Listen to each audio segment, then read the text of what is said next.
വത്സാസുരവധം, ബകാസുരവധം, അഘാസുരവധം. അതിനു മുൻപ് നമ്മൾ കേട്ടു ശകടാസുരവധം, തൃണാവർത്തവധം, പൂതനാമോക്ഷം.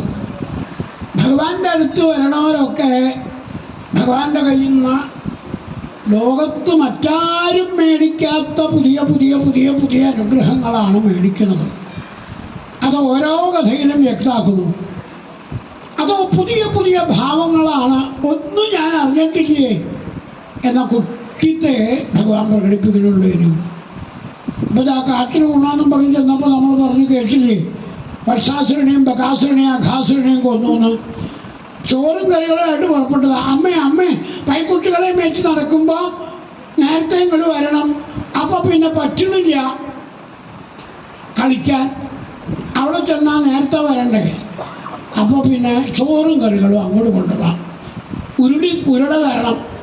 പുറത്തോരു പേരി പതിച്ചിട്ടു ഈ രണ്ടുരുളയും എൻ്റെ ഉരുളിയും തരികായെന്നങ്ങാലട്ടി ചാഞ്ചാടി. അമ്മയെ അലട്ടി നിർബന്ധപൂർവം നന്നായി കൂട്ടി ഉരുട്ടിയ വെണ്ണ കൂട്ടി ഉരുട്ടിയ ചോറും കറികളും ഒക്കെ ഉറികളിലാക്കി ടിഫിൻ കാരിയറിന് പകരം ഒരു ഉറി മറ്റൊരു ഉറി വീതമീതെ ചട്ടികളും കലങ്ങളും വെച്ച് തനി നാടൻ സമ്പ്രദായം. പാവം മഹാലക്ഷ്മി വല്ലഭൻ ചട്ടിയും കലങ്ങളും ഒക്കെ ചോറിലാക്കി കാട്ടിലേക്ക് പോവുക, പൈക്കുട്ടികളെ മേയ്ക്കാൻ. ഗോപാലൻ നമ്മുടെ 10 ഇന്ദ്രിയങ്ങളെ മേയ്ക്കുന്ന ആളാണെന്ന് ഇതിനു മുമ്പ് പറഞ്ഞേ ഗോപാലൻ. അപ്പോൾ ഉള്ളിലിരിക്കണ ഭഗവാന്റെ വൃന്ദാവന ലീലകള് നമ്മളിവിടെ കഥാരൂപത്തിൽ പറയണു. നമ്മുടെ ഉള്ളിലെപ്പോഴും അത് നടക്കുന്നുണ്ട്. ഇതാ ചോറും കറികളും കെട്ടിത്തൂക്കി കളിക്കുമ്പോഴാണല്ലോ പാമ്പിൻ്റെ വായിലേക്ക് ഗോപന്മാർ പോയതും ഭഗവാൻ അകത്ത് കയറി അയാൾക്ക് മോക്ഷം കൊടുത്തതും. ശരീരം വീർത്ത് വീർത്ത് വീർത്ത് വീർത്ത് ഇട്ടോന്ന് പൊട്ടി. മേലോട്ട് പൊങ്ങിയ വെളിച്ചം ഭഗവാങ്കൽ വന്ന് ലയിക്കണത് ദേവന്മാരും കൂടി കണ്ടു. ഉറക്ക വിളിച്ചു പറഞ്ഞു, അത്ഭുതം അത്ഭുതം. ഇത്തിരി പോകുന്നൊരു ഉണ്ണികൃഷ്ണൻ കാട്ടിൽ വെച്ച് ഊണ് കഴിക്കാൻ പോയപ്പോൾ പാമ്പിൻ്റെ ഉള്ളിൽ കയറി പാമ്പിന് അഘാസുരന് മഹാപാപിക്ക് മോക്ഷം കൊടുത്തു. ബ്രഹ്മാവ് കേട്ടുത്തരേ. ഭഗവാനെ ദേവന്മാരൊക്കെ പാടെ ചെന്ന് കണ്ട് ഭൂമിയിലേക്ക് ഒന്ന് വരണം, അവതാരം വേണം, ദുഷ്ടന്മാരെ നശിപ്പിക്കണം എന്നൊക്കെ പറഞ്ഞപ്പോൾ ഇങ്ങനെയൊന്നും വിചാരിച്ചില്ല. അന്യാവതാര നികരേഷ്വ നിരീക്ഷിതം തദ്ഭൂമാതിരേകം അഭിവീക്ഷതദാഘമോക്ഷേ ബ്രഹ്മ പരീക്ഷിതു മനാഹ. ഇങ്ങനെയുണ്ട് ഒരത്ഭുതം ഏതവതാരത്തിനും കേട്ടിട്ടില്ല. നേരിട്ട് നോക്കണം. മനുഷ്യനാട്യം ഗോപാലൻ്റെ, ഗോവിന്ദൻ്റെ, ഉണ്ണിക്കണ്ണൻ്റെ, പൈക്കളെ മേയ്ക്കുന്ന ആളുടെ എങ്ങനെയുണ്ടെന്ന്. ബ്രഹ്മാവ് വന്ന സമയത്ത് ഭഗവാൻ കൂട്ടുകാരോടുകൂടെ ചോറും കറികളും ഒക്കെ എടുത്തു വെച്ച് ഊണ് കഴിക്കുക. ബിഭ്രദ്വേണം ഗധരപടയോ ശൃംഗവേത്രേജകക്ഷേ വാമേ പ്രാണോ മസൃണകവളം തൽഫലാന്യങ്കുലീഷു തിഷ്ഠൻ മധ്യേ സ്വപരിസുഹൃദോ ഹാസയൻ നർമ്മഭിസ്വൈ സ്വർഗേ ലോകേ മിഷതി. സ്വർഗലോകവും സത്യലോകവും ഒക്കെ നോക്കി നിൽക്കെ ഇടത്തെ കയ്യിൽ ചോറുള്ള വെച്ച് കടിച്ചു തിന്നണു. ഉപ്പേരി കഷ്ണമൊക്കെ വിരലിൻ്റെ ഇടയിൽ നിന്ന് എടുത്ത് തിന്നണു. ഉരുള മേപ്പോട്ടിടണു, വായോണ്ട് പിടിക്കണു. ഉപ്പേരി കഷ്ണം മേപ്പോട്ടിട്ട് പിടിക്കണു. ഇതുപോലെയൊക്കെ ഗോപന്മാർ കാണിക്കുമ്പോൾ അവർക്കതൊന്നും മേലോട്ടിട്ട് വായോണ്ട് പിടിക്കാൻ പറ്റണില്ല. 4 ഭാഗത്തും പോണു. ചോറൊക്കെ മേത്താവണം. ചിരിയോട് ബഹളം. ഇതൊക്കെ നോക്കി അപ്പുറത്ത് ബ്രഹ്മാവ് വന്ന് നിൽക്കുന്ന അയ്യേ ഈ ഗോപന്മാരുടെ ഇച്ചിരി മറ്റുമൊക്കെ പെറുക്കി തിന്നണ ആളാണ് അഘാസുരന് മോക്ഷം കൊടുത്തത്. ആട്ടെ നോക്കട്ടെ, കൃഷ്ണൻ ശ്രദ്ധിക്കുമെന്നറിയാൻ ബ്രഹ്മാവ് അപ്പുറത്ത് കിടക്കണ പൈക്കുട്ടികളെ കാണാണ്ടാക്കി. മായ കഷ്ടം ഇട്ടു. നമുക്കത് മനസ്സിലാവില്ല. അജ എന്നാണ് മായയ്ക്ക് പേര്. അജയുടെ മായയുടെ അധീശനാണ് ഭഗവാൻ അജൻ. ഭഗവാന്റെ മകനായ ബ്രഹ്മാവും ഭഗവാന്റെ പേരുള്ളതുകൊണ്ട് അജന്റെ പേരുള്ളതുകൊണ്ട് ഇത്തിരിശയൊക്കെ പഠിച്ചിട്ടുണ്ട് മായ എന്ന് കാണിക്കുകയാണോ?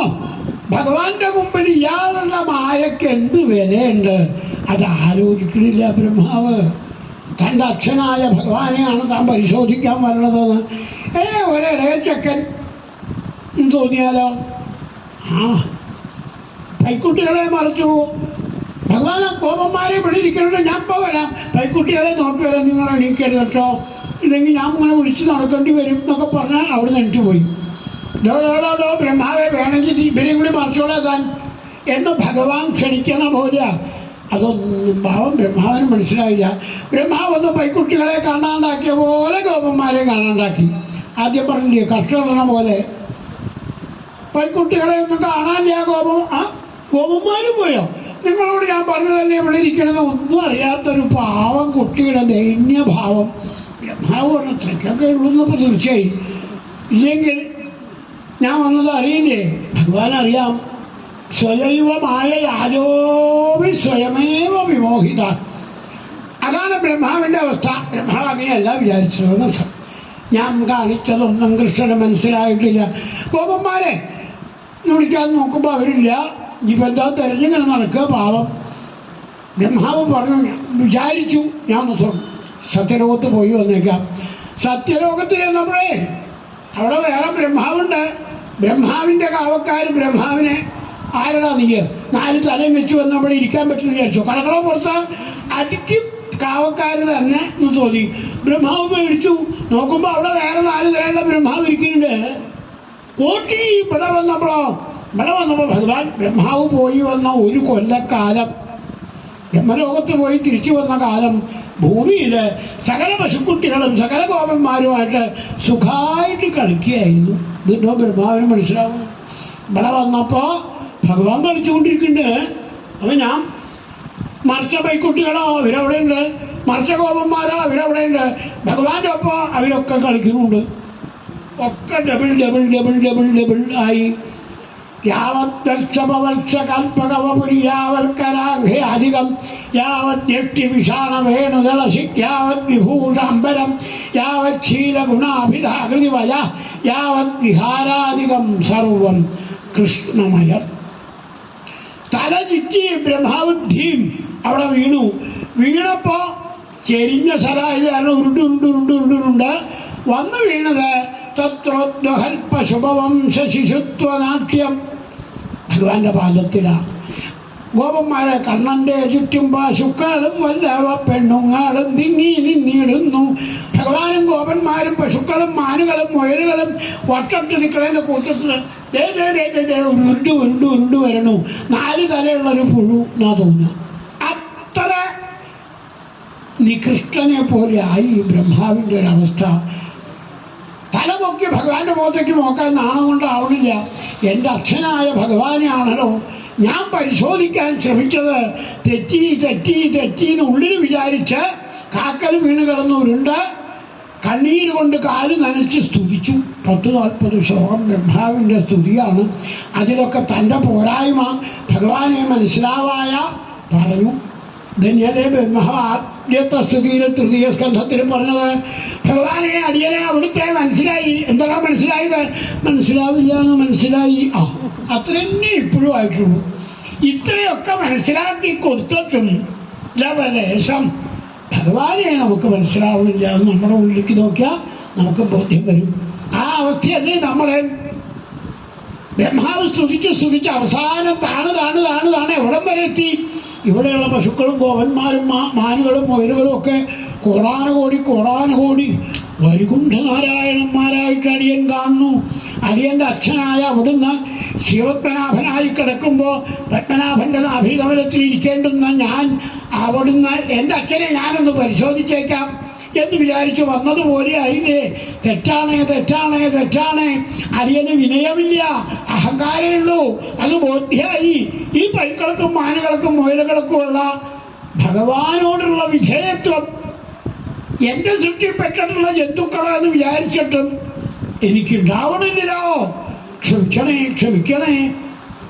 ഇവിടെയുള്ള പൈക്കുട്ടികളുടെ മാനുകളുടെയൊക്കെ ഭാഗ്യം ആലോചിക്കുമ്പോൾ ഏതെങ്കിലും ഒരു ജന്മം അടിയനും ഇതുപോലൊരു പശുക്കുട്ടിയായിട്ട് അവിടുത്തെ തൊട്ട് തലോടെ കേൾക്കാൻ ഭാഗ്യം ഉണ്ടാവുമോ എന്നങ്ങനെ ചോദിച്ചപ്പോഴേ ഭഗവാന്റെ മുഖത്തൊരു ഭാവം ഉണ്ടായിത്രേ. ഡോ എന്താ പറയണേ? തന്റെ സത്യലോകം വിറ്റാ കിട്ടുമോ അതിനുള്ള പുണ്യം എന്ന് ചോദിക്കണ പോലെ. അയ്യോ ഞാനൊന്നും വിചാരിച്ചിട്ടുമില്ല, പറഞ്ഞിട്ടുമില്ല, ക്ഷമിക്കണം. തലയും താത്തി പെറുപെടുത്ത് കൊണ്ട് തിരിഞ്ഞു നോക്കി പരീക്ഷിത്തെ ബ്രഹ്മാവ് അദ്ദേഹത്തിൻ്റെ ലോകത്തിലേക്ക് പോയി തൻ്റെ അച്ഛനായ ഭഗവാനെ താൻ വിധി പരിശോധിക്കാൻ പുറപ്പെട്ടത് തെറ്റ് എന്നൊരു 100,000 തവണ തൻ്റെ മാറത്തടിച്ച് പറഞ്ഞുകൊണ്ടാണ് അയാൾ പോയത്. ബ്രഹ്മാവ് ഭഗവാനൊന്നും സംഭവിക്കാത്ത പോലെ ഗോപന്മാരെ നമുക്ക് ഊണ് മുഴുവനാക്കാം, ഇത്രയേ ഉള്ളൂ. ഊണ് മുഴുവനാക്കി ബ്രഹ്മാവിനെ ബ്രഹ്മമോഹനം വർഷസ്തേയം എന്ന രീതിയിൽ അനുഗ്രഹിച്ചു എന്ന് വിചാരിക്കുക നമുക്ക്. പിന്നെ പറഞ്ഞ കഥ ഭഗവാൻ ഗോപന്മാരോടുകൂടി കളിച്ചുകൊണ്ട് വലിയ പശുക്കളെ മേച്ച് നടക്കാൻ തുടങ്ങി. വലിയ പശുക്കളെ മേച്ച് നടക്കുമ്പോൾ പൈക്കുട്ടികളൊക്കെ ഒന്നിച്ച് മേയ്ക്കാൻ ഇട കിട്ടുന്നില്ലോ. പൈക്കുട്ടികളല്ല, ആ വലുതായി അച്ഛ, ഉണ്ണി വലുതായി, ഞാൻ അച്ഛനോളം വലുതായി, എന്നാൽ ഏട്ടൻ്റെ പേരേ പറയുള്ളൂ, പിന്നെ ഇങ്ങോട്ട് വായോ ബലരാമ എന്നായി എന്നെ ഒച്ച കേട്ടിട്ടു വിറയ്ക്കുമേട്ടൻ. ഇല്ലേ അമ്മേ, ഇല്ലേ അച്ഛ, ഞാൻ ഇപ്പോൾ വലുതായില്ലേ, ഞാൻ വലുതായാലേ രാമ ഇവിടെ വാ എന്ന് ഏട്ടനെ വിളിക്കും. അപ്പോൾ ഏട്ടൻ പേടിക്കും. ഇല്ലേ അമ്മേ, വലുതായ എൻ്റെ ലക്ഷണമാണ് അമ്മോടിങ്ങനെ ഓരോന്ന് ചോദിക്കല്. യശോദയും നന്ദഗോപരും മുഖത്തോട് മുഖം നോക്കി ചിരിക്കും. ഉണ്ണി വലുതായി പൈക്കളെ മേയിച്ചോളൂ കേട്ടോ. പൈക്കളെ മേയിച്ച് നടക്കണം. വലിയ ആളായിട്ട് നടക്കുമ്പോൾ ഗോപന്മാർക്ക് ഒരാവലാതി, കൃഷ്ണനാണ് രാമ ഇതുവരെ ഞങ്ങൾക്കൊക്കെ തയ്യാറാക്കി തന്നെ.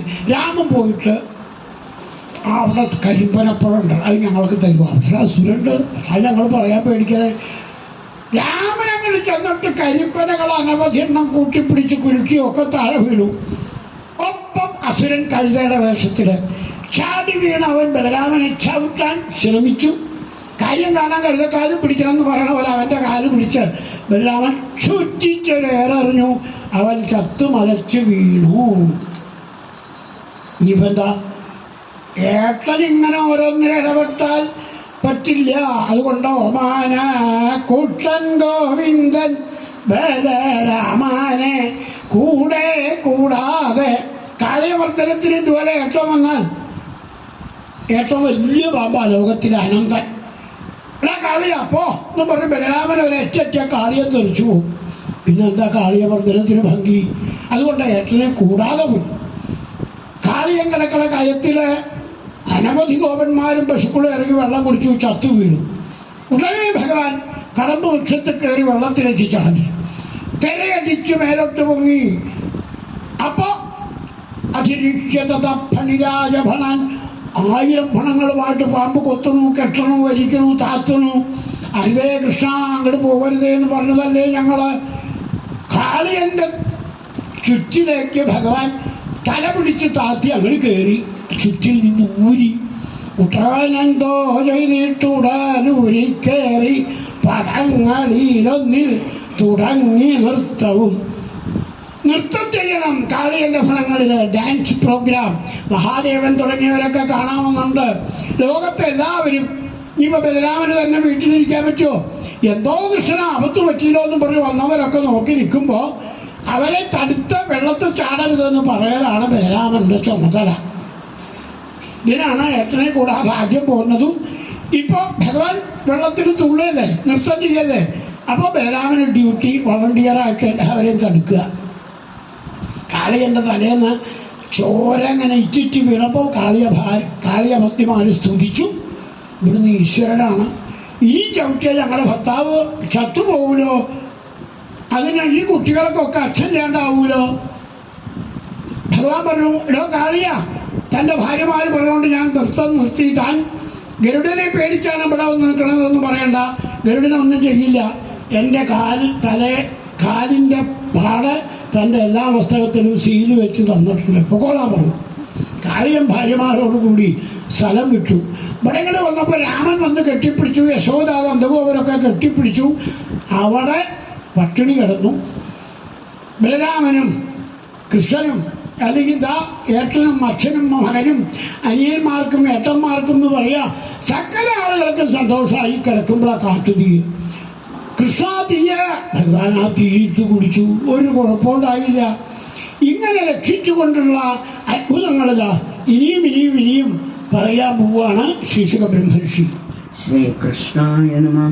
श्रीशुक उवाच अथ कृष्णपरिवृतोज्ञातिभिर्मुदितात्मभिः अनुगीयमानोऽन्यविशद्व्रजङ्गोकुलमण्डितं व्रजे विक्रीडतो रेवं गोपालच्छद्ममायया ग्रीष्मो नामर्तुरभवन्नादिप्रेयान् शरीरिणां स च वृन्दावनगुणैर्वसन्दैव लक्षिता यत्रास्ते भगवान् साक्षात् रामेण सह केशव यत्र निर्झर निर्ह्राद निवृत्तस्वनछिल्लिकं शश्वतच्छेखरर्दिषद्रुममण्डल मण्डितं सरित्सरप्रस्रवणोर्मिवायुना कल्हारकञ्जोल्पलरेणुहारिणा न विद्यते यत्र वनौकसान्दवो निदाघवह्नर्कभवो दिशाद्वले अगाधतो यहृदिनी तडोर्मिभिः द्रवल्पुरीक्ष्या पुलिनैः समन्ददा न यत्र चण्डांशुकरा विषोल्बणा भुवोरसं शाद्वलितं च गृह्णते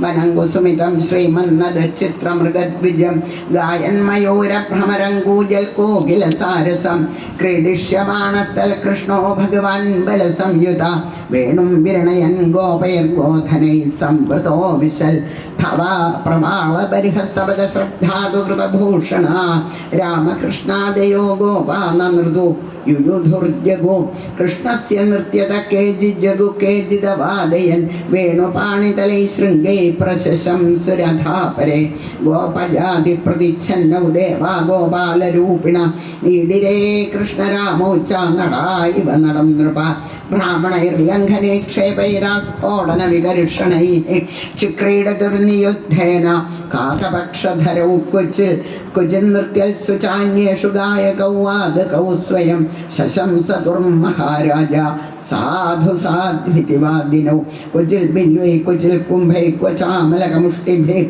अस्पृश्य नेत्रबन्धाद्यैः क्वचिन्मृगखगेहया क्वचिच्च दर्दुरप्लावैर्विविधैरुपहासकैः कदाचित् स्पन्दोळिकया करिः चन्द्रपचेष्टया एवं तौ लोकसिद्धाभिः क्रीडाभिश्चेरदुर्वने नद्यद्रिद्रोणिकुञ्जेषु काननेषु सरस्सु च पशुंश्चारयतोर्गोपे तद्वने रामकृष्णयोः गोपरूपी प्रलम्बो गादासुरस्तज्जिहीर्षया तं विद्वानपिदाशारुहो भगवान् सर्पदर्शन अन्वमोद तदल्सख्यं वथं तस्य विचिन्तयन् तत्रोपाहूय गोपालान् कृष्णप्राहविहारविल् हे गोपा विहरिष्यामो द्वन्द्वीभूय यथा यथं तत्र चक्रो परिवृढौ गुरौ गोपाद रामजनार्दनौ कृष्णसङ्घट्टिनः केचिदासन् रामस्य चापरे आजयोर्विविधा क्रीडा